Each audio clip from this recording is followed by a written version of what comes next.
저저번 주에 우리 그 헨리 2세 이야기를 쭉 배웠죠. 이 헨리 2세가 엘레오노르라고, 이 엘레오노르는 아키텐이라고 하는 프랑스 그 남부 지역의 여자 영주였죠. 여자 공자.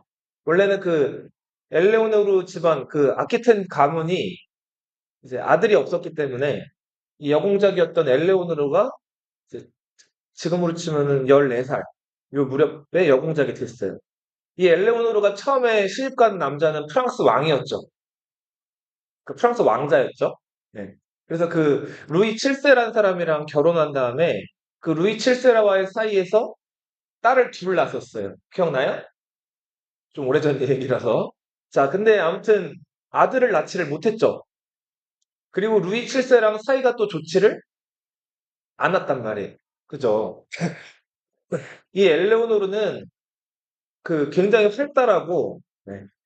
자, 좀 뭐랄까, 좀 이렇게 더 외향적인 사람이라면 루이 7세는 굉장히 좀 내성적인 인간이었어요. 조용하고. 그리고 십자군을 둘이 같이, 부부끼리 같이 이제 출전하기도 했는데, 이 십자군 원정에서도 엘레오노르는 그 통통 튀는 매력을 막 보이면서 사람들한테 굉장히 여러 가지로 어필을 하고 했던 그런 좀 외향적인 사람이었죠. 아무튼 루이 7세랑 엘레오노르가 서로 안 맞아서 결국은 사이가 좋아지지 않다가 마침내 이혼을 하게 돼요. 자, 중세 시대에 카톨릭에서는 이혼을 허용한다 그랬나요? 안 한다 그랬죠. 자, 근데 어떤 경우, 특별한 경우에 한해서는 이혼이 가능했어요. 맞아요. 그 만약에 부부 사이가 그 사촌 관계라거나 이렇게 해서 근친 상간으로 만약에 이게 인정이 되면은 그게 이제 혼인 무효를 할 수가 있었어요. 그래서 이 엘레오노르랑 루이 7세가 그 아주 먼 한 8촌 정도의 거의 남과 같은 관계였지만 어떻게 혈맥이 이어져 있다고 이걸 우겨가지고 우격다짐으로 이혼을 했어요. 자, 이혼하자마자 결혼한 남자가 이 사람이었죠. 그죠? 헨리 2세였죠. 네. 이 헨리 2세는 플랜테전의 왕조의 이제 시조로 알려져 있는 인물이죠. 네. 잉글랜드 왕이면서 노르망디 공국의 영주이기도 하고 앙주 공국의 또 영주이기도 했던 그 헨리 2세가 프랑스 왕의 신하 자격으로 프랑스를 방문했다가 루이 7세의 왕비였던 엘레오노를 보고 한눈에 반해버렸죠. 둘 사이의 나이 차이는 무려 9살, 10살 가까이 차이가 나는 두 사람이었는데 사랑이란 건 그걸 막을 수가 없었어요. 그래서 19살의 헨리 2세가 28살의 엘레오노르랑 이제 막 이혼하자마자 바로 결혼을 하게 됐죠. 그리고 둘 사이는 그 이제 굉장히 화끈했어요. 네. 굉장히 사랑해가지고 결혼한 사이였기 때문에 지금 보시다시피 자식이 어땠어요? 굉장히 많았죠. 네. 4남 4녀. 자, 그런데 이제 문제는 헨리 2세는 자기 그 저기 땅들을 아들들에게 조금 조금씩 다 나눠줬었죠. 그죠? 네. 이 헨리 2세의 큰아들은 일찍 죽어버렸고 사실상 큰아들이라고 할 수 있는 헨리. 이 헨리의 별명은 헨리 더 영거예요. 청년왕이에요. 청년왕. 이 청년왕 헨리한테는 네, 그 노르망디 지역을 네, 그리고 이 리처드는 엄마 엘레오노르가 되게 예뻐했던 아들이었죠. 이 엘레오노르가 리처드에게는 아키텐 지역, 그죠? 자기가 그 아버지로부터 물려받은 아키텐 지역을 리처드에게 이 엘레오노르가 우기다시피 해가지고 주게 됐죠. 이 제프리는 영국이랑 가까이 붙어 있는 브리타뉴, 네, 브리타뉴라는 곳에 이제 남자 혈통이 끊겨가지고 딸밖에 없는 상황이었는데 그 딸한테 장가를 들게 돼 있었죠. 그러니까 그 당연히 이제 그 딸한테 장가를 들면은 이제 남자로서 그 브리타뉴 지역을 상속받게 돼 있죠. 그리고 이 존한테만큼은 땅을 줬어요, 주지 않았어요? 주지 않았죠. 이 존은 형들보다 어리기도 했고, 네. 또 굉장히 당시에 좀 성격이나 여러 가지 면에서 좀 모자랐다 그랬죠. 네. 자, 그래서 결국은 이렇게 땅이 나눠 받게 됐는데, 어, 실제로 땅은 주고 그 지역의 영주로 임명은 했지만 실권을 준 건 아니었다 그랬죠. 그죠? 자, 그래서 이 아들들끼리 힘을 합쳐가지고, 존은 아니죠. 존 빼고 엄마 그리고 아들들끼리 힘을 합쳐가지고 아버지에게 반기를 들었단 말이에요. 그죠? 근데 여기서 누가 이겼어요? 헨리 2세가 승리를 했죠. 네. 자, 그래서 이 엘레오노르는 같이다시피 이제 굉장히 모든 실권을 다 박탈당하고 굉장히 좀 암울한 상황이 됐고, 이 아들들도 헨리 2세가 명목상으로는 용서는 해줬어요. 하지만 실권은 하나도 없는 상황이 돼버렸죠. 그러고 있다 얼마 안 있어서 이 청년왕 헨리가 죽죠. 네. 자, 그리고 이 제프리도 토너먼트, 그 마상시합이라고 하죠. 중세 기사들끼리 맞붙어 싸우는 거 1대1로 이거 하다가 떨어져서 어떻게 됐다 그랬어요? 죽었다 그랬죠. 자, 그래서 이제 리처드와 존 두 아들이 남았는데 리처드가 굉장히 야심 있는 인물이었죠. 그죠? 자, 별명도 이 나중에 왕 된다면 뭐였어요? 사자신왕이었죠. 라이온 헐트였어요. 자, 이 리처드가 그 아버지를 어떻게든 넘어뜨리려고 낸 꾀가 뭐였어요? 그저요. 프랑스 왕이었던 당시 그 엘레오노르의 전 남편이었던 루이 7세가 죽고 루이 7세가 다른 부인과의 사이에서 낳은 아들 필리프 2세가 프랑스를 다스리고 있었는데 그, 그 필리프 2세와 리처드가 손을 잡죠. 그죠? 필리프 2세는 굉장히 지략적으로도 뛰어나고 여러 가지 면에서 프랑스를 아주 강력하게 만든 그 영국으로부터 빼앗긴 땅을 많이 되찾은 왕이라 가지고 프랑스인들 사이에서 별명이 뭐였어요? 존엄한 왕이었죠. 그죠? 존엄하다라는 뜻의 우리 라틴어 뭐가 있었죠? 아우구스투스가 있었죠. 그죠? 그래서 그 아우구스투스를 프랑스어로 옮겨 적으면은 오기스트라고 읽는다 그랬죠? 네, 존엄왕 필리프 2세. 그 필리프 2세랑 손을 잡고 아버지에게 반기를 들었죠. 헨리 2세는 요놈 봐라 하고 아들과 그리고 아들과 거의 비슷한 또래의 필리프 2세에게 군대를 보내가지고 전쟁을 벌였단 말이에요. 근데 여기서 누가 이겼을까요? 그쵸. 프랑스의 지원을 받은 리처드가 아버지를 무너뜨렸죠. 결국 헨리 2세는 굉장히 아들에게 배신당해서 이제 슬픈 가운데 자, 그나마 남아있던 자기에게 반기를 안 들었던 이 존한테는 아일랜드 지역을 또 땅으로 줬었단 말이에요. 이 존이 자기를 지지할 줄 알았었는데 자기가 믿었던 존이 누구를 지지했어요? 리처드와 필리프 2세를 지지했죠.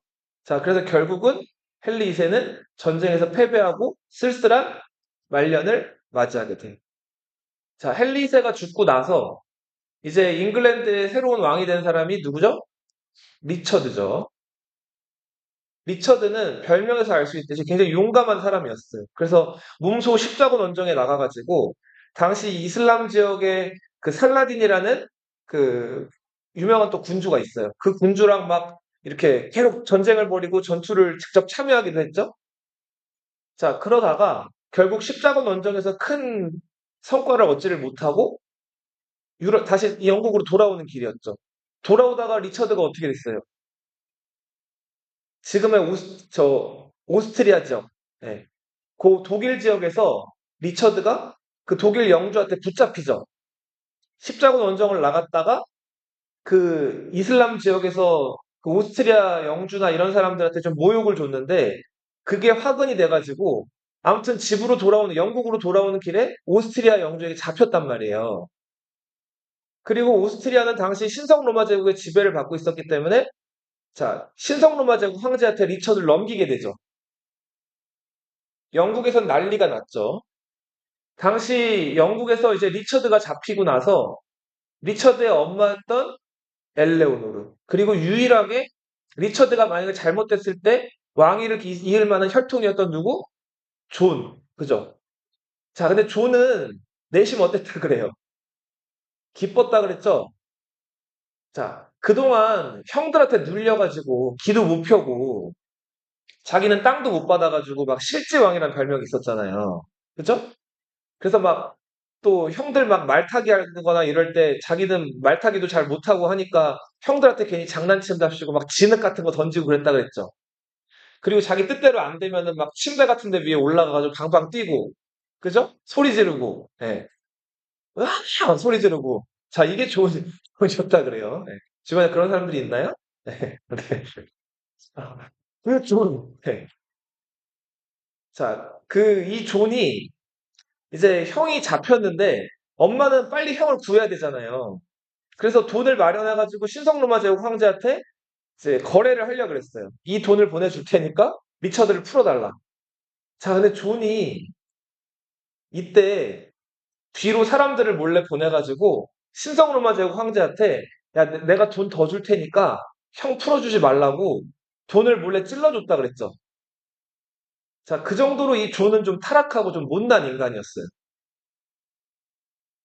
자, 그러면서 존이 잠시 동안 리처드 대신해서 영국에서 왕 노릇을 하는데 이때 존이 자기 사치 부리고 개인적인 어떤 이런 것들을 하려고 세금을 또 영국에서 많이 걷었다. 그러다 보니까 영국 백성들이 굉장히 힘들었겠죠. 이때 요 존이 잠시 임시 왕을 하던 시절에 요걸 모티브로 한 우리나라판 홍길동, 임꺽정 이런 사람 들어봤죠? 자, 영국판 홍길동, 임꺽정이 하나 등장하는데 로빈 후드라고 들어봤어요? 네, 그 활을 잘 썼던? 그 로빈 후드가 이제 영국 왕족이나 귀족같이 이제 세금 많이 거두고 나쁜 짓 하는 사람들 털어서 가난한 사람들에게 막 베풀어주고 하는 내용들이 그 영국 그 전래동화에 있단 말이에요. 자, 그 로빈 후드에 등장하는 그 속이 시커먼 나쁜 왕이 누구예요? 이 존이었단 말이에요. 멍청이 존. 네. 자, 그리고 뭐 존에 대한 이야기 하나만 더 하면 존이 또 굉장히 좀 사치스러웠다 그래요. 좀 이렇게 못난 사람들이 좀 자존감이 떨어지니까 명품이다 이런 거 휘감고 다니잖아요. 자, 그래서 이 존이 사치스럽다는 얘기를 듣고, 자, 어느 두 사기꾼이 이제 머리를 맞대고 꾀를 냈어요. 자, 그 다음에 이 존한테 와가지고 세상에서 가장 멋지고 귀한 그 망토, 옷을 바치겠다는 거예요. 네. 자, 근데 이 망토나 옷은 그 선량한 사람, 착한 사람 눈에만 보인다는 옷이라는 거예요. 자, 그리고는 그 두 사기꾼이 이제 그 존이 있는 그 왕실에 와가지고, 자, 이 옷 보이시죠? 자, 이 옷은 굉장히 뭐 비싸고 좋은 옷인데, 착한 사람 눈에만 보이니까, 임금님께 저희가 이걸 바치러 왔습니다. 자, 존은 그 옷이 보였을까요? 안 보였을까요? 보이지 않죠? 자, 근데 그 사기꾼들이 이제 이 옷은 아무튼 그런 옷이라면서 존에게 이걸 입혀보이는 신용까지 하고 하죠. 그래서 그 사기꾼 둘이 존한테 신임을 받아가지고 그 왕실에서 임금님의 옷을 만드는 그런 재봉사가 되잖아요. 그죠? 그리고 이제 그들이 이제 존을 위한 이렇게 위아래 옷을 이제 만든다는 명분으로 그 옷을 만들어요, 안 만들어요? 안 만들고 존이 주는 돈이랑 이런 거 가지고 계속 먹고 자고 놀기만 하죠. 그러다가 존이 그들이 만든 옷을 입고 이제 그 런던을 퍼레이드 할 일이 있었는데 자, 이들이 또 이제 존 앞에 등장해가지고 옷 여기 있습니다 하고 바쳤는데 자, 그 아무것도 아니었죠. 자, 근데 존은 또 사람들 체면이 있고 하니까 그 옷이, 이거 옷, 멋있는 옷이다 하고 그 옷을 걸쳤죠. 네. 공기를 걸친 거죠. 그리고 런던 시내를 어떻게 해요? 벌거벗고 돌아다니죠. 네. 근데 존이 하도 성격이 괴팍하니까 소리 지르고 막 뛰어다니고 막 침대에서 방방 뛰는 그런 좀 성격의 위인이니까 존 주변에 있는 신하들도 존이 아무것도 안 입었는데도 거기에 대해서 말을 했어요, 안 했어요? 말을 안 했죠. 그래서 결국 존은 런던 시내를 돌아다니다가 자, 어떤 조그만 아이가 임금님이 빨개 벗었어요 라고 얘기를 했죠. 자, 그 순간부터 이제 그 존과 존 주변에 있던 신하들은 아, 우리가 당했구나 이걸 깨달았지만 이미 그 사기꾼들은 어떻게 됐어요? 다 도망간 뒤였죠. 그 얘기가 이제 존 왕에 대한 얘기인데 뭐 그만큼 아무튼 영국인들에게는 수치스러운 왕이에요. 멍청한 왕. 자, 그 존이 결국은 그 몰래 형을 못 돌아오게 하려다가 그것도 걸렸어요. 그 형은 마침내 돌아왔단 말이에요. 자, 형은 존과 관련된 사람들 다 제거하고 존도 벌을 주려고 했는데 존이 또 태세전에 빠르다 그랬죠. 어떻게 했다 그랬죠? 형한테 싹싹 빌었다 그랬죠. 그리고 또 엄마가 나서가지고 말리니까 동생을 어찌할 수가 없어가지고 결국은 동생을 살려준단 말이에요. 자, 사자 시방 리처드는 프랑스랑 전쟁이 있어서 전쟁을 나갔다가 여기서 그쵸. 수를 맞고 폐혈증에 걸려가지고 회복이 안 돼서 죽어요. 40대 초반에. 자, 그래서 이제 33살에 존이 마침내 영국의 왕이 되죠. 자, 무능했다 그랬죠. 자, 전쟁만 나가면은 계속 졌다 그랬어요. 자, 그래서 전쟁만 나가면 이제 지기 때문에 근데 또 고집은 있어요.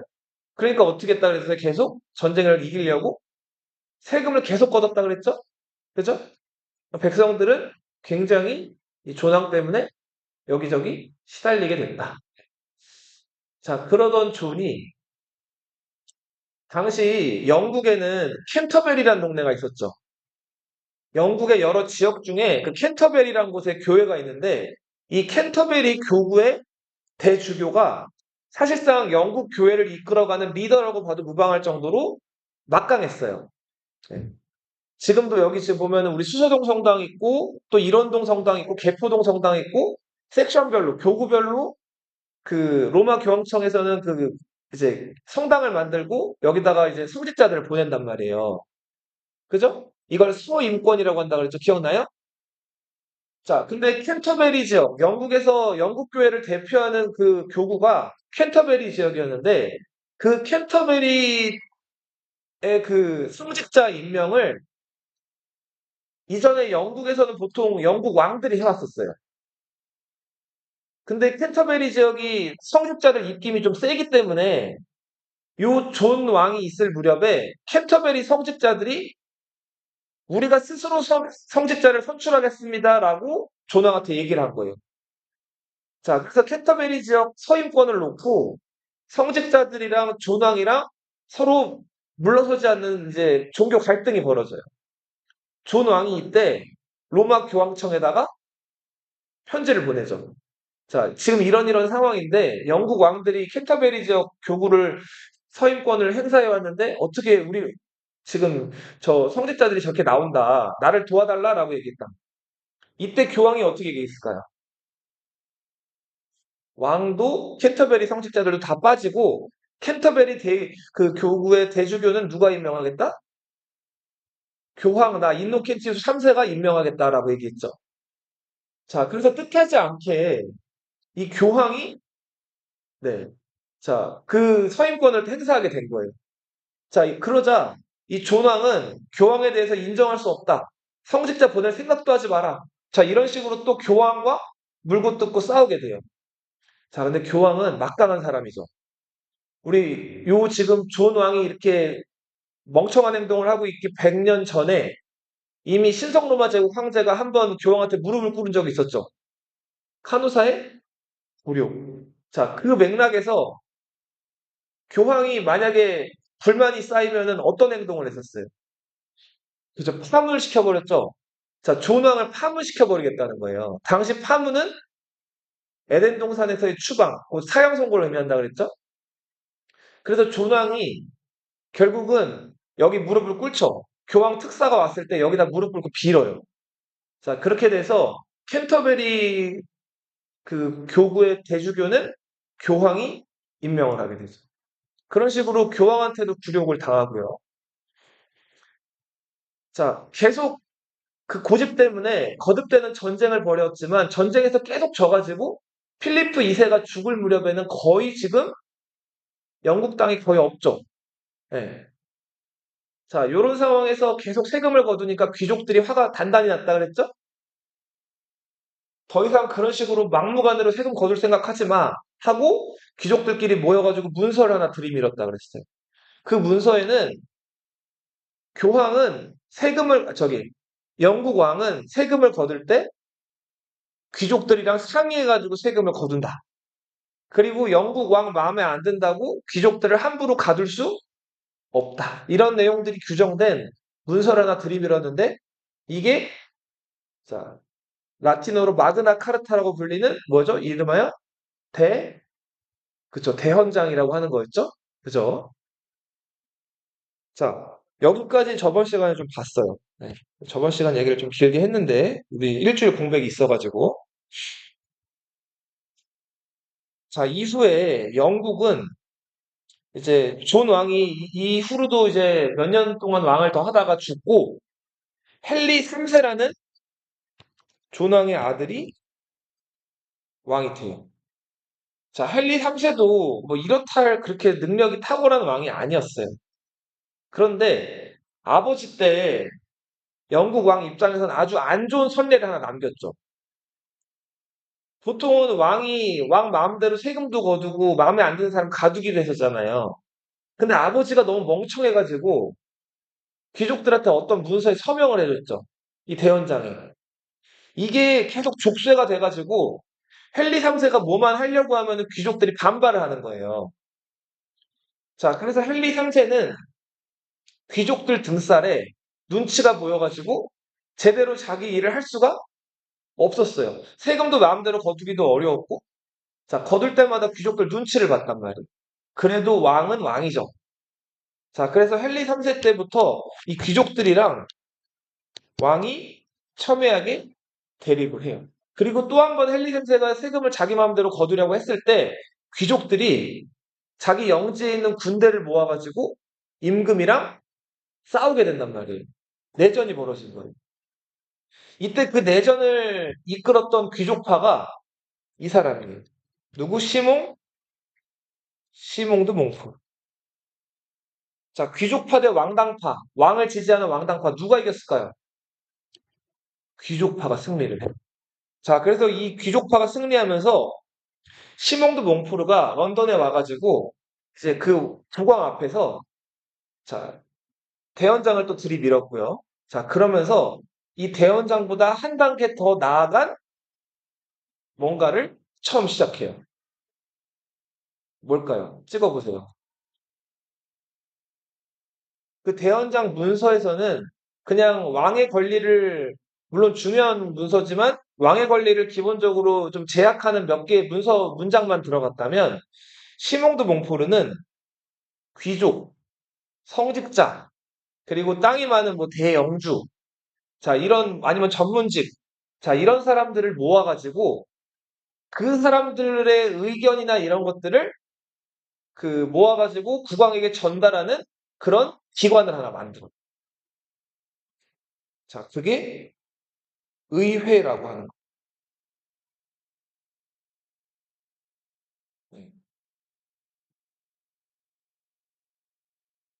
할리아먼트라고 하죠.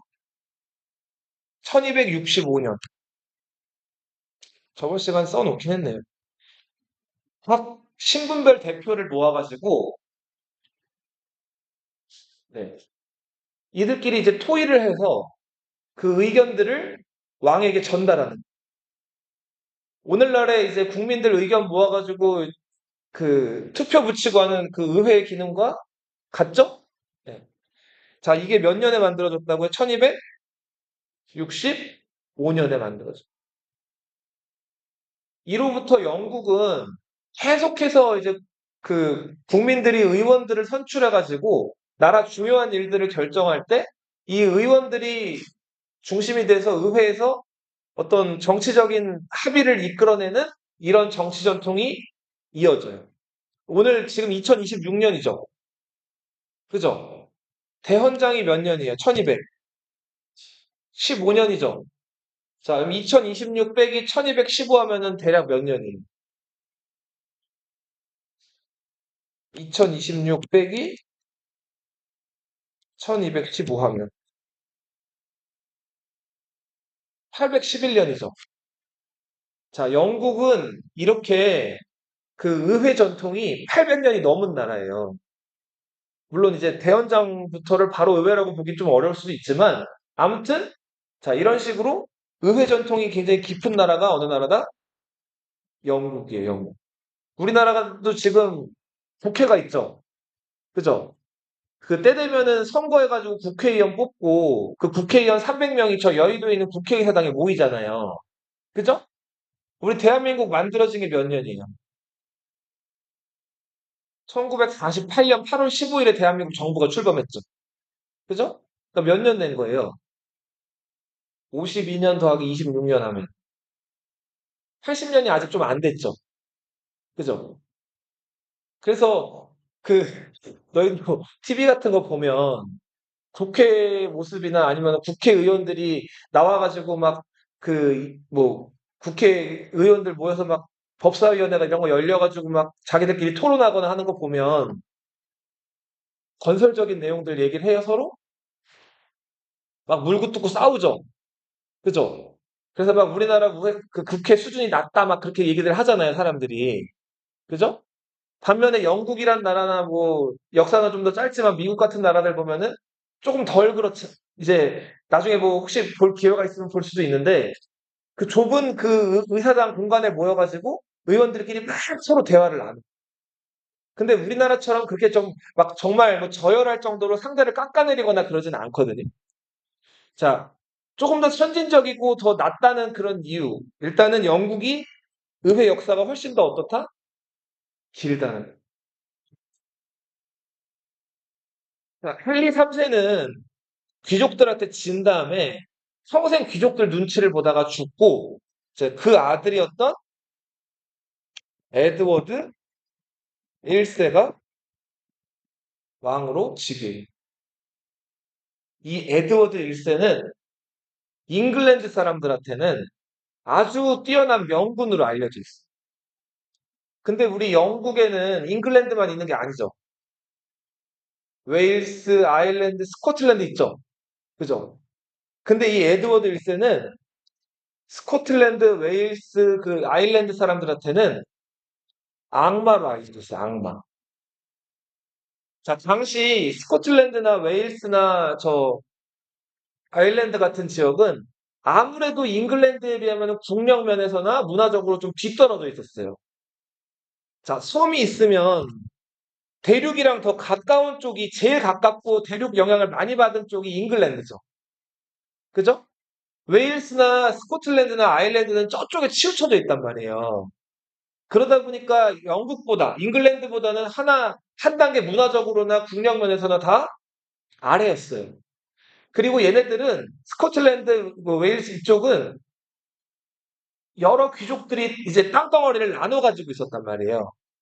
근데 에드워드 1세는 그 여러 귀족들과 밀고 당기기를 잘 해가지고 그 스코틀랜드를 분열시키고 이제 공격해 들어가서 잉글랜드 땅을 계속 넓히는 역할을 한 사람이 에드워드 1세예요. 스코틀랜드 귀족들 중에서도 말 잘 듣는 사람이 있으면은 걔네한테 좀 뭔가 베풀고 그리고 이 스코틀랜드 귀족들이 잉글랜드 왕 에드워드 1세에게 계속 세금을 내게끔 이런 식으로 잘 아무튼 정치적으로 술수를 부린 사람, 권모 술수에 능했던 사람이 에드워드 1세다. 이 에드워드 1세가 스코틀랜드에 악랄한 짓을 한 것을 바탕으로 한 영화가 브레이브 하트라는 영화가 있어요. 오늘 이따가 한국사 끝나고 세계사 구경할 때 영화를 좀 볼 건데, 예. 이 브레이브 하트는 다음 시간에 볼 거고, 예. 이 브레이브 하트는 스코틀랜드 독립에 관한 영화예요.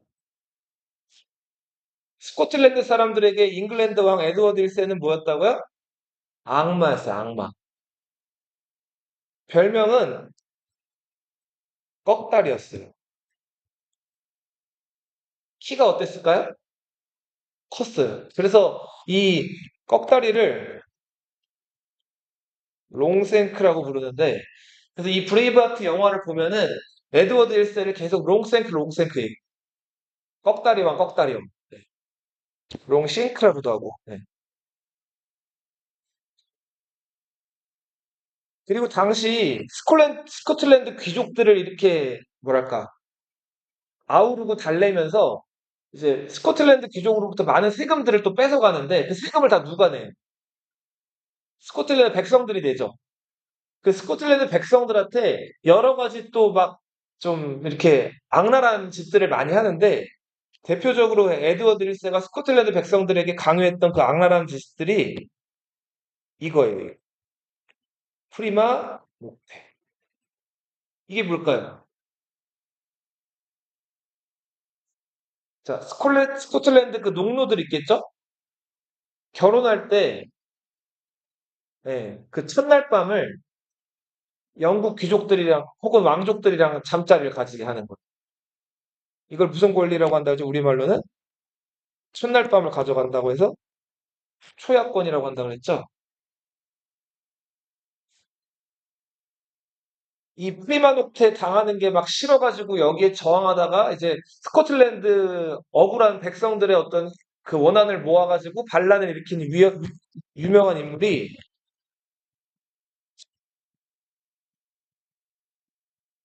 윌리엄 월레스라는 인물. 자, 요 인물에 대한 얘기가 이 브레이브하트 영화에 등장을 해요.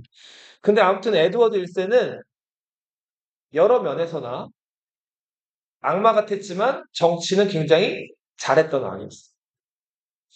자, 에드워드 1세도 자기가 권력을 휘두려고 하는데 자기 할아버지 때부터 대헌장, 그리고 자기 아버지는 귀족한테 져가지고 귀족들 눈치를 보다가 죽었단 말이에요. 자, 그래서 어떻게 보면 왕권이 많이 제약된 상황이었는데 그렇다고 자기 할아버지나 아버지처럼 막 승질을 내가지고 귀족들한테 그렇게 굴욕을 당하지를 않았어요.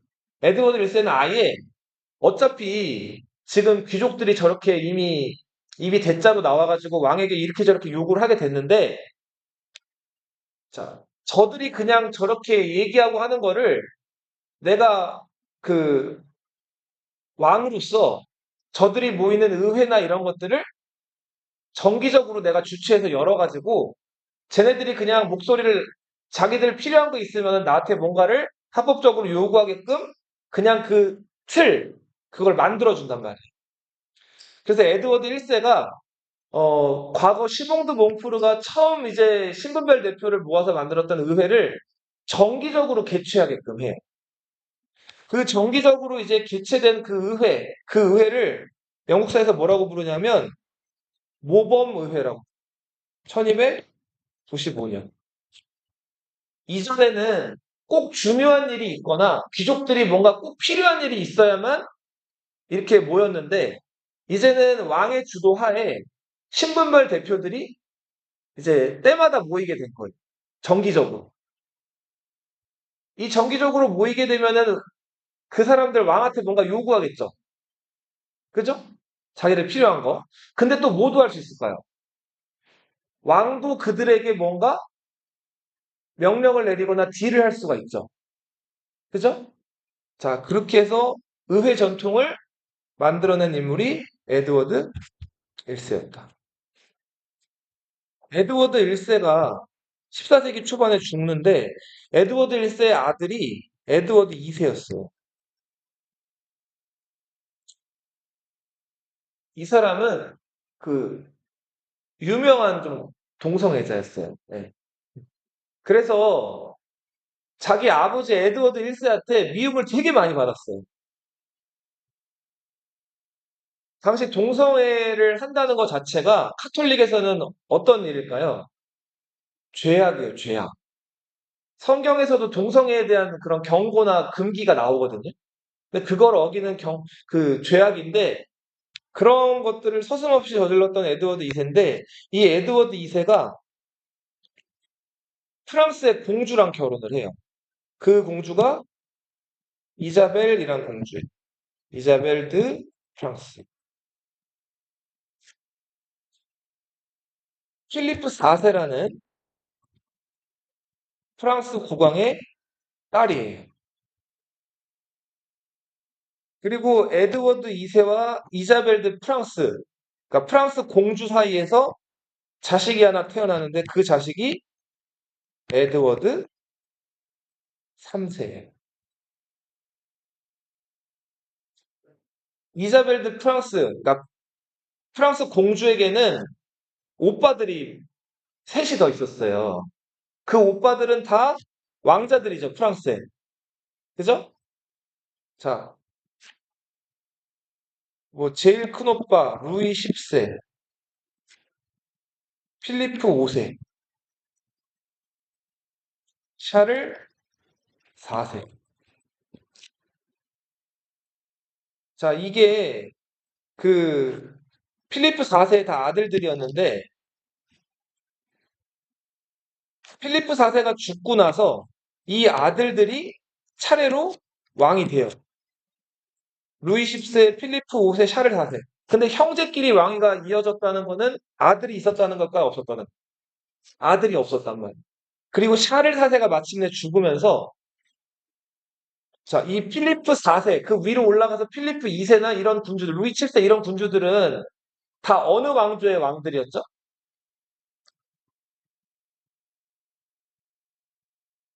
카페 왕조의 왕들이었죠. 백작 위그 카페를 시작으로 했던 그 서프랑크 기억나요? 서프랑크 왕통이 단절되면서 그 프랑스 지역에서 위그 카페가 가장 세력이 있었는데 그 위그 카페가 초대 왕이 됐던 카페 왕조의 왕들이었단 말이에요. 근데 샤를 4세가 자식이 없이 죽으면서 카페 왕조 혈통이 마침내 어떻게 됐을까요? 마침내 단절이 됐어요.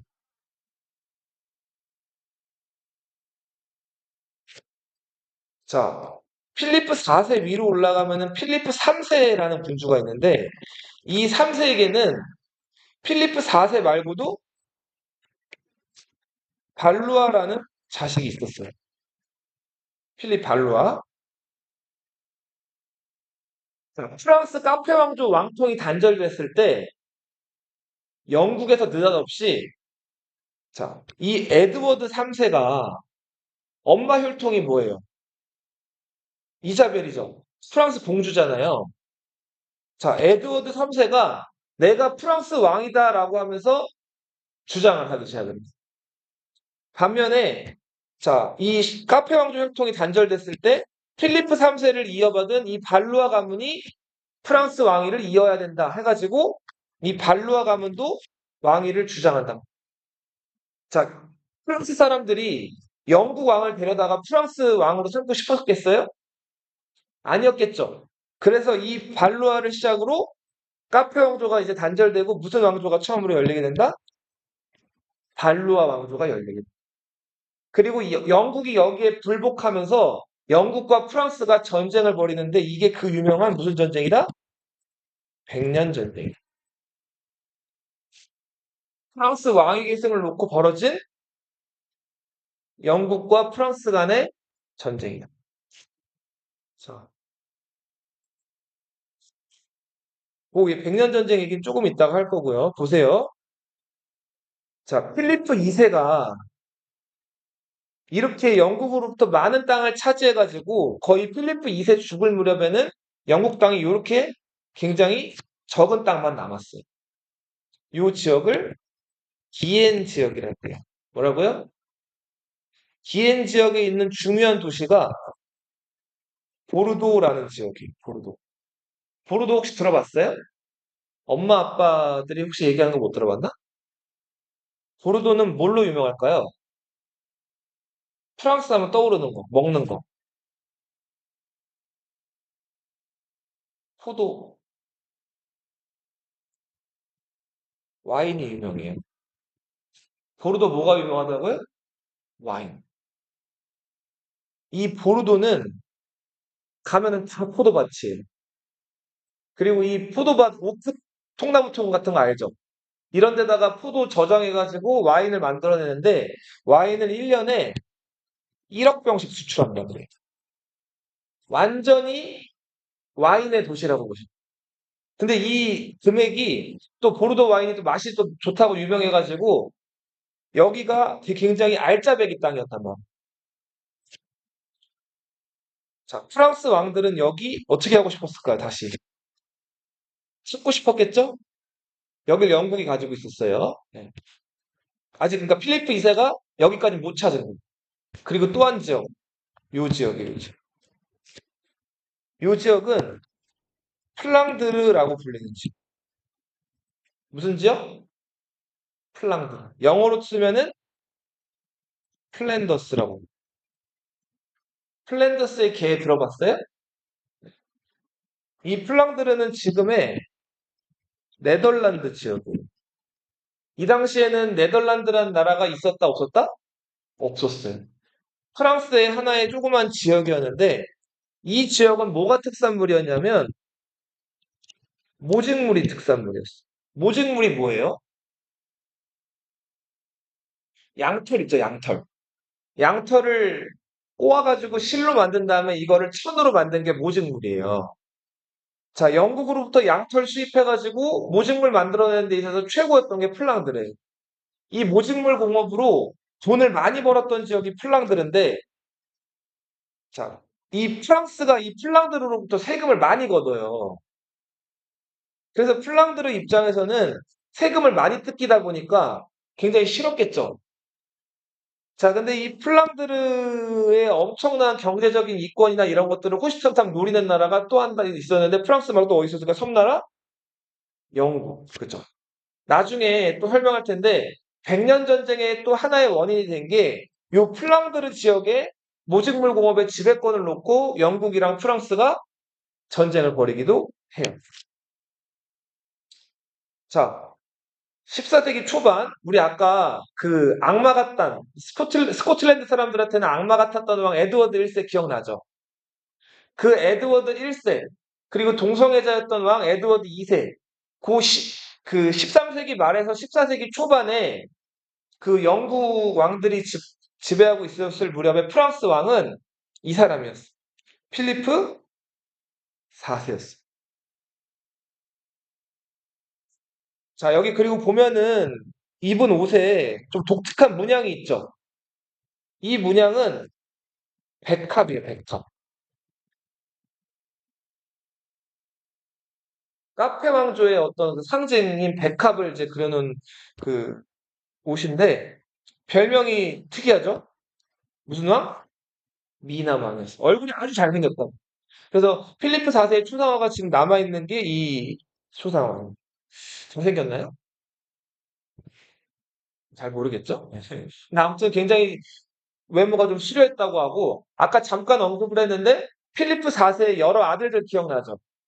뭐 루이 10세, 필리프 5세, 샤를 4세 그런 왕들도 다 하나같이 아버지 닮아서 얼굴들이 잘생겼다.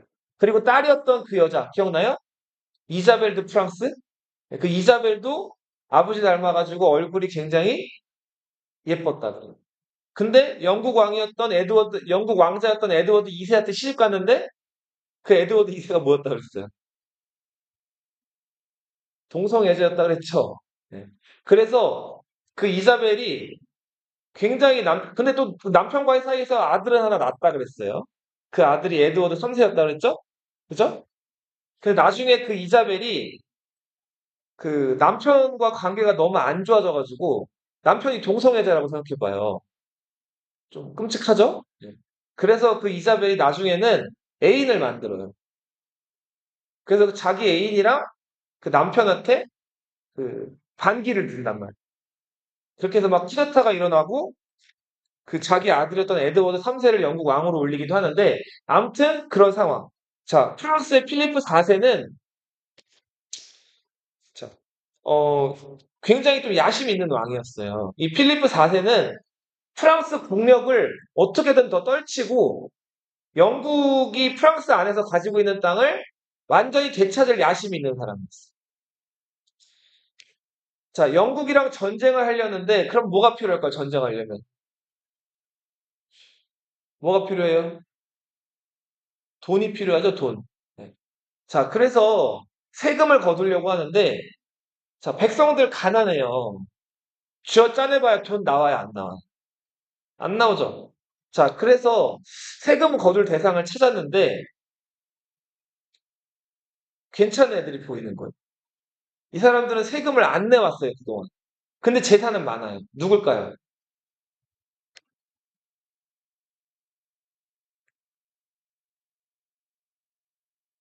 이 성직자들은 중세시대 때 제1신분들이에요. 선택받은 사람들.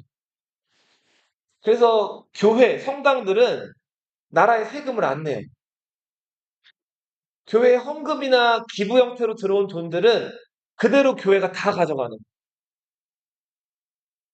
자, 그리고 교회 명의로 된 땅도 나라에 세금을 안 내요. 자, 그래서 필리프 4세는 자, 저 성직자들로부터 어떻게든 세금을 좀 걷어야 될 텐데 라고 생각을 하다가 성직자, 기사, 성직자 과세 문제를 놓고 성직자, 기사, 평민들. 몇 신분이죠? 신분이 몇 개예요? 세 개죠. 이 세 신분들의 대표들을 모아요. 자, 이 세 신분들의 대표를 모은 이 회의를 삼신분회라고 하고요. 줄여서 삼부회라고 부릅니다. 1304년. 프랑스 역사상 왕이 주도해가지고 처음으로 각 신분별 대표를 모은 사건이에요. 자, 이게 왜 근데 습관이라고 얘기할 정도로 선생님 중요하게 얘기를 할까요? 예전에는 왕이 뭔가를 할 때, 왕이나 귀족들이 뭔가를 할 때, 각 신분별 대표들을 모아가지고 의견을 물었을까요? 안 물었어요? 안 물었어요. 그냥 왕이니까 왕 마음대로 하는 거예요. 그러다가, 요때, 이제 제일 주요 목표는 이 성직자들에게 어떻게든 세금을 거두는 거란 말이에요. 그래서 각 대표들, 물론 말 잘 듣는 성직자들, 왕 말 잘 듣는 성직자들을 중심으로 모아가지고, 자, 이들에게 세금을 어떻게 거둘 건지에 대해서 이제 질문하고 답을 받는 그런 회의를 연 거예요. 이거를 줄여서 뭐라고 한다고요? 3신분회. 저 줄여서 뭐라고 한다고? 3부회라고. 이게 400년 후 1789년에도 또 3부회가 열리거든요. 근데 그 3부회에서도 결국은 국왕이 세금 거두는 게 가장 큰 문제였는데 당시 프랑스 시민들이 그걸 안 들어줘요. 그러다가 덜컥 일어난 게 뭘까요? 프랑스 대혁명. 나중에 그건 얘기할 거고요. 자, 성직자 과세한다니까 교황이 이거 좋아했을까요? 안 좋아했을까요? 당연히 안 좋아했겠죠? 교황이 하지 말라 그래요. 성직자들 세금 거두는 거 안 돼. 필리프 4세는 할 건데요? 자, 그러면 너 파문이야. 자, 필리프 4세가 여기에 굴하지 않고 교황이 이탈리아 그 로마 북부의 아난이라는 곳에 휴가차 잠깐 놀러 갔을 때예요. 그때 자기 부하들을 이렇게 보내가지고 교황을 지금 어떻게 했을까요? 납치한 거예요. 그리고는 이탈리아에서 교황을 프랑스에 있는 아비뇽이라는 곳으로 데리고 와요. 근데 이 납치 과정에서 이 지금 보면은 필리프 4세가 보낸 그 왕의 장군들이 지금 손을 막 이루고 있죠. 그죠? 이 교황을 어떻게 했을까요? 교황이 저항하니까 뺨을 때려요. 자, 이게 아나니 사건이라고 해요. 교황이 필리프 4세가 보낸 부하들한테 뺨을 맞은 거예요. 자, 그리고는 교황이 충격을 받아가지고 당시 교황은 이제 보니파키우스 8세였는데 이 뺨 맞고 나서 한 달 있다 죽어요. 쇼크를 받아가지고 저 새끼가 이렇게 이렇게 된 거죠. 자, 그 다음에 이 보니파키우스 뒤를 이어가지고 클레멘트 5세가 새로 교황으로 선출이 되는데 이 교황은 프랑스 사람이에요. 교황은 보통 어디 살죠? 로마에 살죠. 그죠? 근데 프랑스 사람이죠.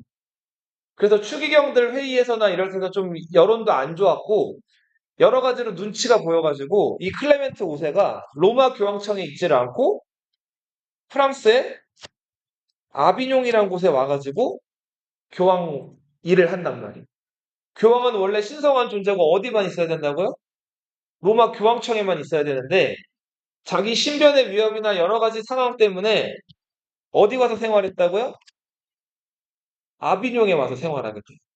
자, 1309년부터 1377년까지 약 70년 동안 로마에 있어야 될 교황이 프랑스 왕의 여러 가지 압력이나 이런 것들에 굴복을 해가지고 그 프랑스의 아비뇽이라는 도시에 와가지고 머물게 됩니다. 유수라고 하는 거 여기서 수는 가둘 숫자예요. 너희 범죄자들 여기서 차는 거 수갑이라고 하죠. 그죠? 캡티브란 뜻이거든요. 자, 교황이 프랑스 왕에게 눌려가지고 프랑스 남부의 아비뇽이라는 곳으로 잡혀와서 70년 동안 머문 사건. 따라 읽어보세요. 무슨 유수? 아비뇽 유수. 자, 이제 300년 전 상황이랑 완전히 뒤바뀌었죠. 교황에게 국왕이 무릎을 꿇고 빌었던 거에서 더 이제 완전히 정반대가 돼가지고, 자, 국왕의 부하가 교황 뺨을 때리고 교황은 열받아서 죽고 다음 교황을 아비뇽이라는 곳으로 와서 사실상 가둬버린 이런 사건이 아비뇽 유수다. 자, 교황의 권위는 어떻게 됐을까요? 이전에 비해서. 급격히 추락했겠죠?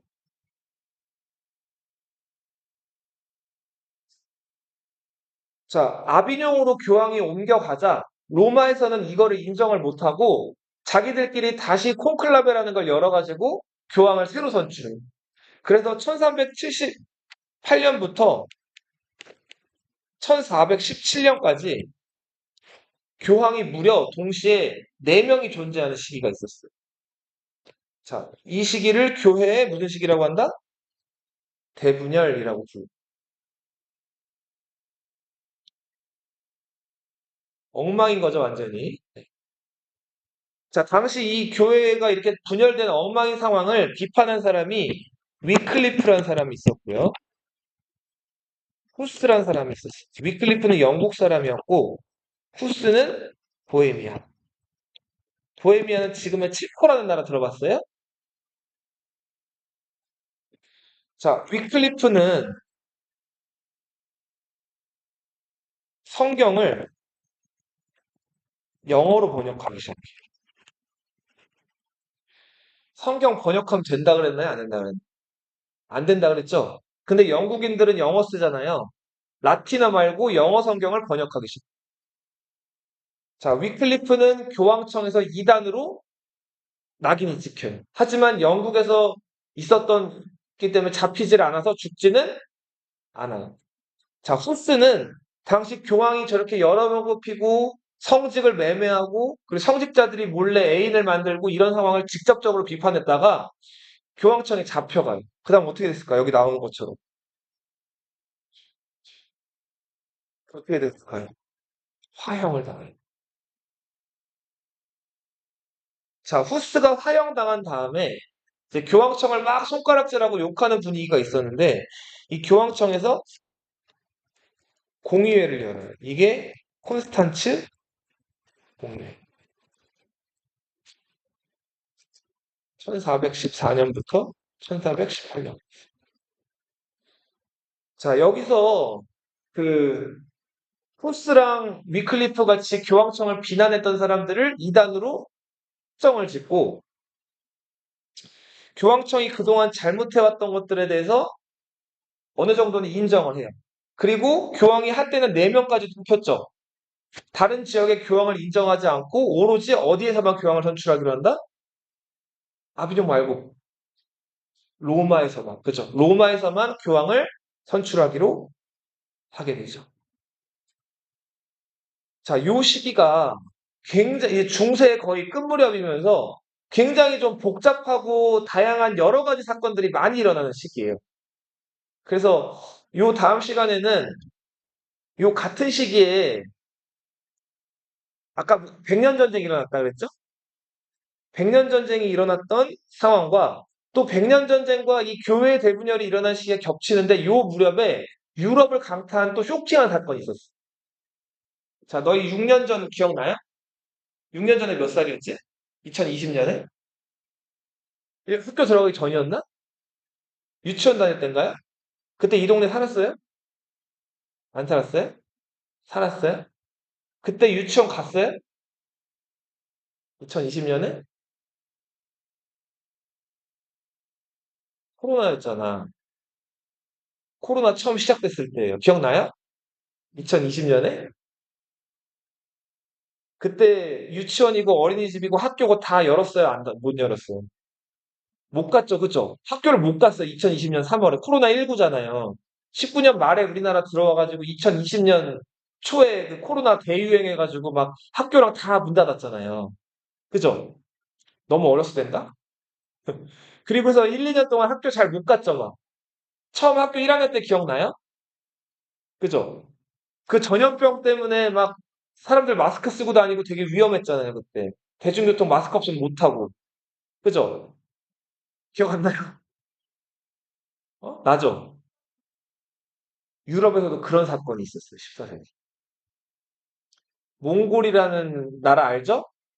자, 몽골족이 이게 뭐 어디서 발병했다는지는 말이 많은데 미얀마, 그러니까 동남아 지역에서 그 지저분한 곳에서 쥐 있죠, 쥐. 쥐가 막 찍찍찍 막 이런 거 지저분한 거 집어먹고 막 죽으면 썩는데 그때 쥐 막 이렇게 먹는 게 벼룩 이런 것들 들어봤죠, 곤충. 그 쥐와 벼룩이 사람을 물어가지고 옮긴 이 전염병. 물리기만 하면은 물린 부위가 까맣게 변하면서 피가 썩어 들어가는 흑사병이라고 들어봤어요? 몽골 군대가 자, 흑해 지역으로 이제 쳐들어오는데 이때 몽골 군대가 적을 위협하려고 척기 알죠? 돌 이렇게 쏘는 거. 그 돌 쏘는 거에다가 전염병 걸려서 죽은 시체를 그 흑해 주변에서 몽골 군대를 막는 그 성 안으로 쐈다 그래요. 그래서 그 흑해 주변에서 이제 흑사병이 유행하기 시작하는데 그 병균을 일부 가진 이탈리아 상인, 제노바 상인 몇 명이 너희 시칠리아 섬 기억 들어봤어요? 그 시칠리아 섬의 메시나라는 곳에 도착을 하게 돼요. 근데 도착했을 때 이미 그 상인들은 배 안에서 다 죽어 있었거든요. 흑사병 걸려가지고. 근데 그 배를 발견한 사람들이 이 사람들은 어떻게 됐는지 보다가 전염병에 다 걸려버려요. 그게 1347년인데 그 이후로부터 이탈리아를 시작으로 프랑스, 유럽 전반적으로 흑사병이 쫙 퍼지게 돼요. 이때 무려 유럽 인구가 뭐 일설에 의하면 3분의 2가 죽었다고 그래요. 전체가 300만 명이면 200만 명이 죽은 거예요. 자, 다음 시간에 더 이어서 볼게요. 네, 잘 가요. 자, 멍청이 존왕 기억나죠? 그 잉글랜드 왕실 그 존왕의 아들이 헨리 3세. 헨리 3세도 귀족이랑 싸우면서 졌다 그랬죠. 음. 그러다가 그 시몽드 몽포르라는 사람이 의회 만들었다는 얘기 했죠, 아까? 그리고 그 헨리 3세의 아들이 에드워드 1세. 에드워드 1세는 정치적으로 굉장히 권모술수가 능한 사람이라 그랬죠? 잉글랜드 국력을 크게 키우는데 많은 역할을 한 사람인데 스코틀랜드 사람들한테는 악마라고 여겨지는 사람이라 그랬죠? 그 에드워드 1세의 아들이 에드워드 2세. 동성애자라 그랬죠? 기억나요? 네. 자, 요 잉글랜드 왕실, 프랑스 왕실은 그 필리프 2세부터 쭉 이어져 오다가 필리프 3세 거쳐가지고 필리프 3세가 아들을 낳았죠. 필리프 누구예요? 4세. 아까 별명이 뭐였죠? 잘생긴 미남왕이었죠. 그죠? 동생이 발루아였어요. 네. 자, 근데 필리프 4세에게는 아들이 셋 있었는데 큰아들이 루이 10세, 둘째 아들이 필리프 5세, 막내가 샤를 4세였어요. 여기 10세, 5세, 4세 붙었다는 건 다 뭐가 됐다는 거예요. 아버지 비리비어서. 왕이 됐다는 거죠. 자, 근데 문제는 다 아들이 없이 형제로 이어지다가 죽어버렸어요. 필리프 4세는 딸이 있었는데 이들의 동생이었던 이자벨 드 프랑스, 이사벨이라는 딸이 있었어요. 이 딸을 영국 왕실의 에드워드 2세에게 시집 보냈다 그랬죠. 그죠? 요 둘 사이에서 태어난 자식이 에드워드 3세예요. 자, 에드워드 3세는 아빠 쪽으로는 영국 왕이지만 엄마 쪽으로는 어디 피를 타고났어요? 프랑스 왕실의 피를 타고났죠. 그죠? 자, 당시 샤를 4세가 죽으면서 카페 왕조의 혈통이 어떻게 됐죠? 끊겼죠. 자, 당시 그래서 필리프 4세의 동생이었던 이 발루아 백작, 발루아 백작의 아들 필리프 6세. 예. 자, 프랑스 쪽에서는 이 필리프 6세를 프랑스 왕으로 새로 삼아야 된다라고 얘기했고, 영국은 아주 오래전부터 프랑스 땅 가지고 앙금이 있었죠. 계속 전쟁을 벌였잖아요. 영국은 영국대로, 자, 우리 에드워드 3세가 프랑스 왕실의 혈통을 이어받았기 때문에 엄마 쪽으로, 자, 에드워드 3세가 프랑스 왕이 돼야 된다고 얘기를 했어요. 자, 이런 에드워드 3세와 필리프 6세 간의 대립이 꽝 터져서 시작된 것이 무슨 전쟁이다? 백년 전쟁이다. 정확하게 얘기하면은 1337년부터 1453년까지 116년이에요. 100년이 넘어요. 근데 그 116년을 계속 전쟁만 한 건 아니고 전쟁하다가 중간에 휴전 기간도 있었고 다시 붙었다가 떨어졌다가가 반복됐단 말이에요. 그리고 아까도 잠깐 얘기했지만 전쟁 도중에 유럽을 강타한 전염병 뭐가 유행하기도 했다? 흑사병이 유행돼가지고 양쪽 모두 다 많은 병사들이나 사람들이 죽어서 전쟁을 더 지속하기 어려운 상황도 있었어요. 결론부터 먼저 말씀드리면 이 백년 전쟁의 승자는 어느 나라일까요? 프랑스가 승리를 하면서 자, 그 프랑스 안에 있던 영국령의 땅들을 모조리 프랑스가 다시 다 차지하게 된단 말이에요. 자, 네, 다 썼나요? 네.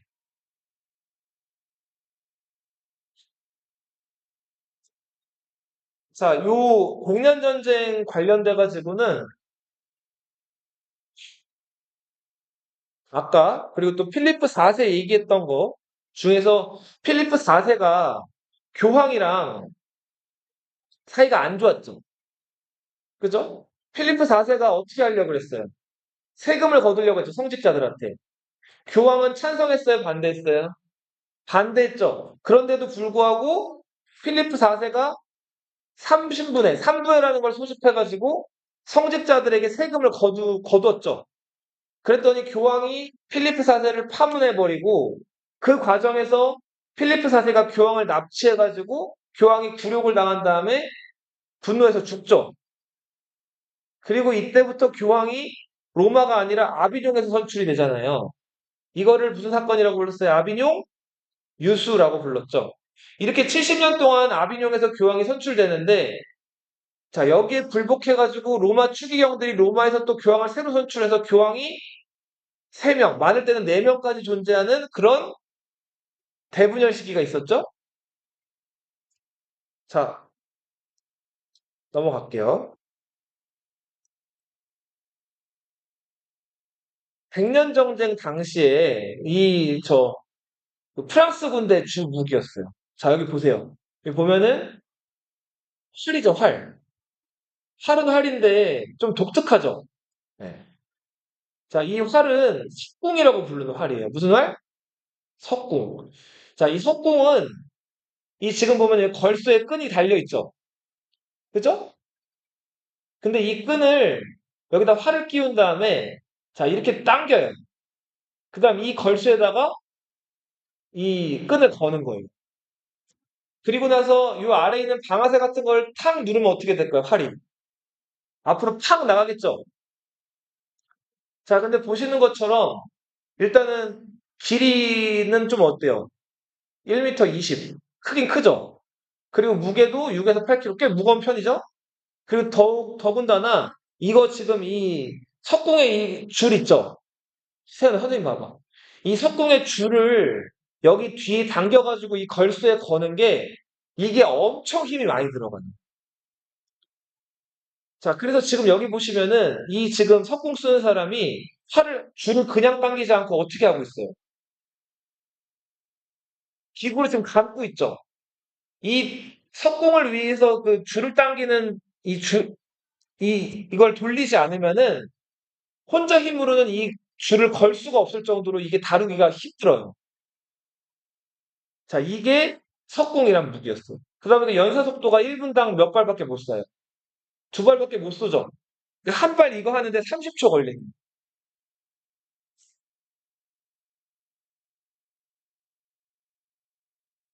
자, 반면에 영국 군대 주무기. 영국 군대 주무기는 롱보우, 장궁이에요, 장궁. 그러니까 긴 활이죠. 자, 무게도 좀 무겁고 긴데, 자, 일단은 사거리가 어때요? 길죠. 네, 사거리가 길고 연사 속도도 어때요? 1분당 몇 발 쏠 수 있어요? 10발이나 쏠 수가 있죠. 그죠? 자, 요거는 이제 이 쏘는 사람이 훈련만 좀 충분히 되면 1분에 10발이나 한 6초에 한 발 정도 쓸 수 있는 조금 더 연사 속도나 거리 면에서는 훨씬 더 석궁보다 뛰어난 활이었다.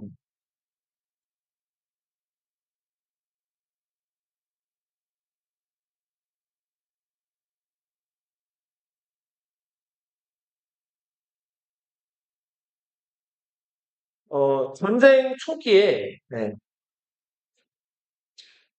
자, 프랑스 군대랑 영국 군대가 맞서가지고 이제 전쟁을 벌이게 되는데, 자, 여기 보세요.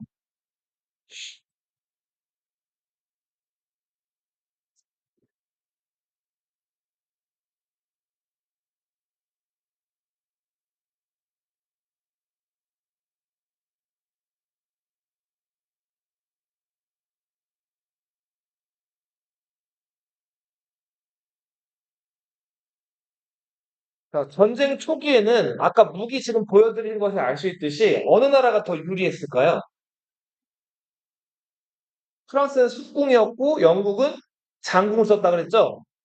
석궁이 다루기도 어렵고 그 전술 면에서나 여러 가지 면에서 프랑스가 조금 전술적으로 더 이렇게 뭐랄까 좀 부족해가지고 초기의 전세는 그 영국이 훨씬 더 유리했어요. 자, 그래서 영국이 번번이 승리를 많이 거두고 여러 면에서 영국이 이제 전황적으로 유리했는데 당시 이 영국에서는 에드워드 3세의 아들이었던 에드워드 3세 왕의 아들이니까 왕자죠. 그죠? 자, 왕자인데 아버지 뒤를 이을 왕자라서 태자라고 불렸는데 검은 갑옷을 입고 다녔던 별명은 흑태자라는 에드워드 3세의 아들이 있었어요. 영국이에요. 자, 이 흑태자가 전략 전술에 매우 능해가지고 프랑스 군대를 한번 크게 무찌르는데 당시 프랑스에서는 필리프 6세의 뒤를 이어가지고 왕이 된 장 2세라는 사람이 프랑스의 군주였어요.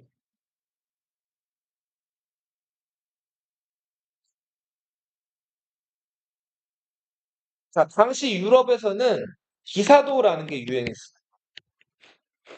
기사도는 뭐냐면, 자, 기사가 지켜야 될 도리, 원칙 이런 것들을 얘기해.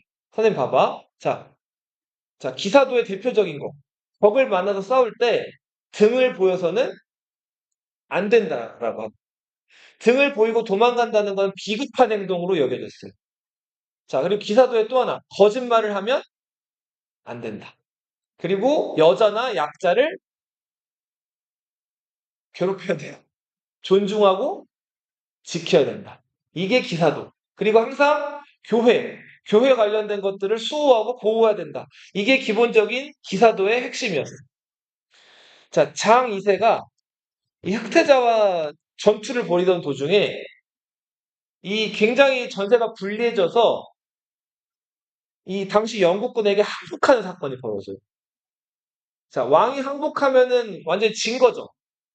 당시 전쟁 도중에 장갑을 벗는 행동을 보이는데 장갑을 벗는다는 건 곧 뭘 의미해요?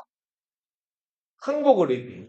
그래서 장 2세는 별명이 선량왕이었어요.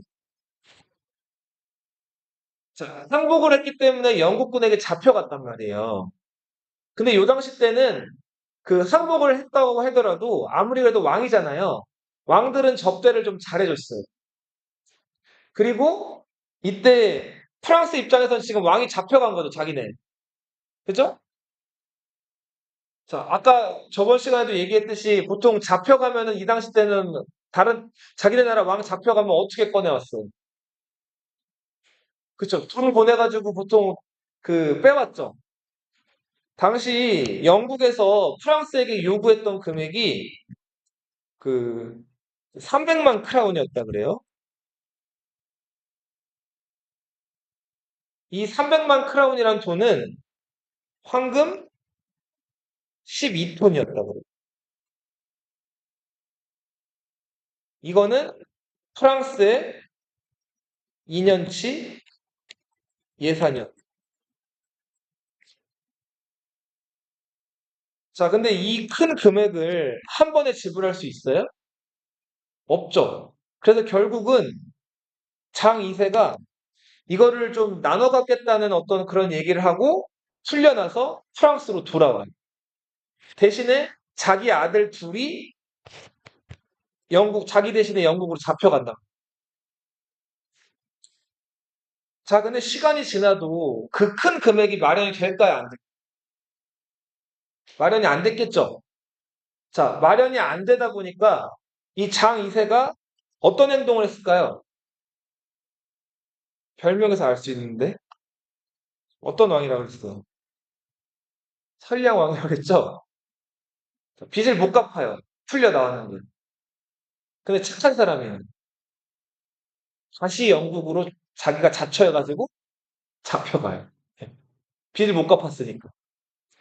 자, 그래서 장 2세가 영국으로 잡혀가서 영국에서 죽어요. 진짜 착한 사람이죠. 자, 그리고 장 2세 뒤를 이어가지고 왕이 된 사람이 샤를 5세였어요. 이 샤를 5세도 용맹한 왕이라는 별명이 있을 정도로 굉장히 전략 전술에 뛰어나가지고 영국에게 그동안 많이 졌던 거를 프랑스가 이때 샤를 5세 때 많이 되갚아서 땅을 많이 되찾아요. 자, 하지만 샤를 5세가 오래 못 살고 죽어요. 샤를 5세가 죽고 나서 그 뒤를 이었던 게 샤를 6세였어. 자, 근데 이 프랑스의 샤를 6세는 이상한 사람이었어요. 자, 이 사람은 어렸을 때는 별로 티가 안 나는데 자라면서부터 조금씩 정신 착란 증세를 보이기 시작을 해요. 대표적으로 어떤 일이 있었냐면, 자, 주변 사람들한테 자기 몸이 유리로 돼 있다고 막 얘기를 하고 다녔어요. 자, 유리는 건드리면 어떻게 돼요? 세게 건드리면 깨지죠.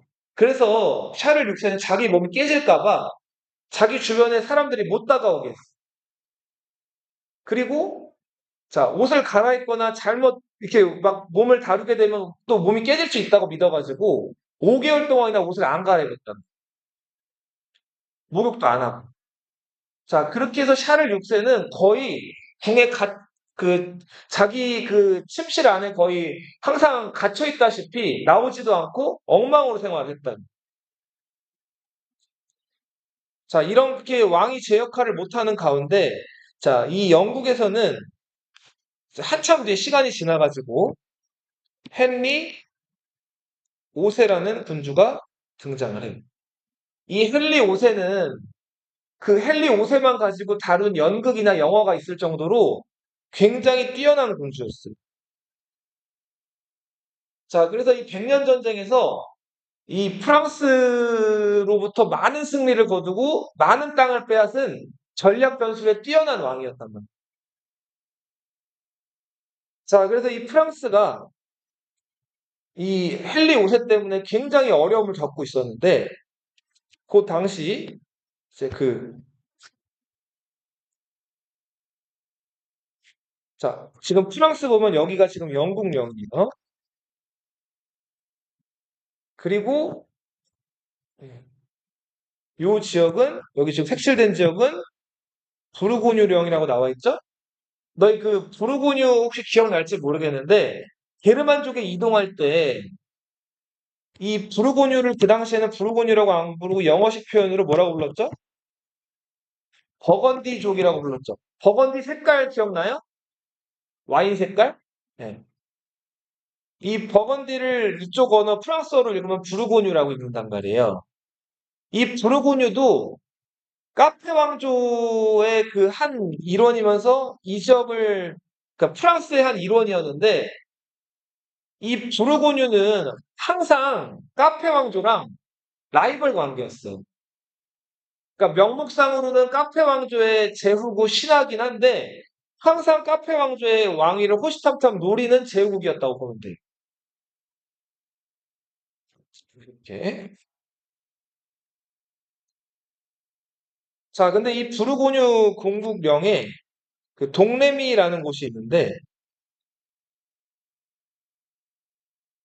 자, 여기에 어린 소녀 하나. 네. 이 소녀 하나가 어느 날 이제 하나님의 부름을 얻었다는 거예요. 평소에 교회 열심히 다니는 소녀였는데 이 소녀가 그렇게 뭐 하나님의 부름을 받았고 프랑스를 지켜라라는 얘기를 들었다고 하면서 당시 이제 이 국경을 수비하는 수비대장한테 가가지고 이렇게 얘기를 했다 그래요. 나는 지금 하나님으로부터 프랑스를 지키라는 얘기를 들었는데 어 지금 자기가 어디 쓸 데가 없는 식으로 수비대장한테 얘기를 했다. 그랬더니 수비대장이 어처구니가 없어가지고 그 12살짜리 딱 세은이 나이에요. 그 여자아이 뺨을 퍽 쳤다 그래요. 자, 근데도 이 여자아이는 네, 굴하지 않고 네, 그 교회 가서 그 성당에 가가지고 신부님 보면 계속 고해성사하는 거 있죠? 하루에도 막 5번씩이나 고해성사를 하고 네, 좀 그런 굉장히 신앙심이 깊은 아이였다 그래요. 근데 이 아이 소문이 점점 나기 시작하더니 유명해지는 거예요. 그리고 이 아이가 이제 당시 그 쉬농이라고 불리는 그 네, 프랑스 왕이 머물고 있던 성으로 오게 돼요. 이 쉬농성에는 거의 왕 노릇을 제 역할을 못하고 있는 샤를 6세도 있었지만 그 샤를 6세의 뒤를 이어가지고 왕이 될 유력한 후보군인 훗날 샤를 7세가 되는 황태자가 있었어요. 자, 이 샤를 7세는 아버지는 지금 제 역할을 못하고 이제 뭔가 아버지 뒤를 이어가지고 자기가 왕이 될 야심 이런 것들을 가지고 있었는데 이 상황 하나만 더 얘기를 할게요. 자, 아까 영국에서 프랑스 군대를 굉장히 괴롭혔던 뛰어난 왕 누구라 그랬죠? 헨리 5세라 그랬죠. 그죠? 샤를 6세는 아들 샤를 7세 말고도 공주가 하나 더 있었어요. 딸이 있었다고. 근데 이 헨리 5세가 워낙 전략 전술에 능하고 뛰어나니까 이 프랑스 쪽에서 샤를 6세의 딸을 헨리 5세에게 시집을 보냈어요. 자, 그리고 조약을 맺기를 헨리 5세와 샤를 6세의 딸, 그러니까 공주랑과의 그 결혼 사이에서 자식이 아들이 태어나면 그 아들이 프랑스의 왕이 되기로 또 한번 얘기를 한단 말이에요. 그리고 그때 실제로 태어난 아들이 헨리 6세였어요.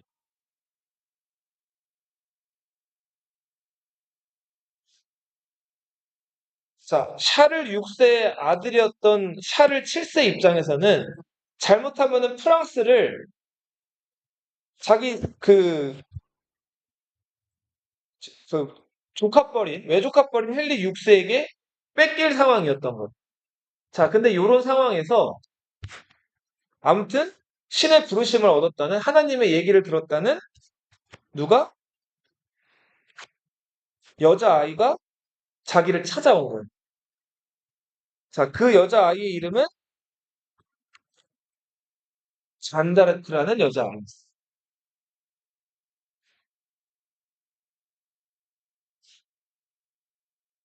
자, 이 잔다르크 관련된 영화를 조금만 보고 오늘 마무리를 할게요.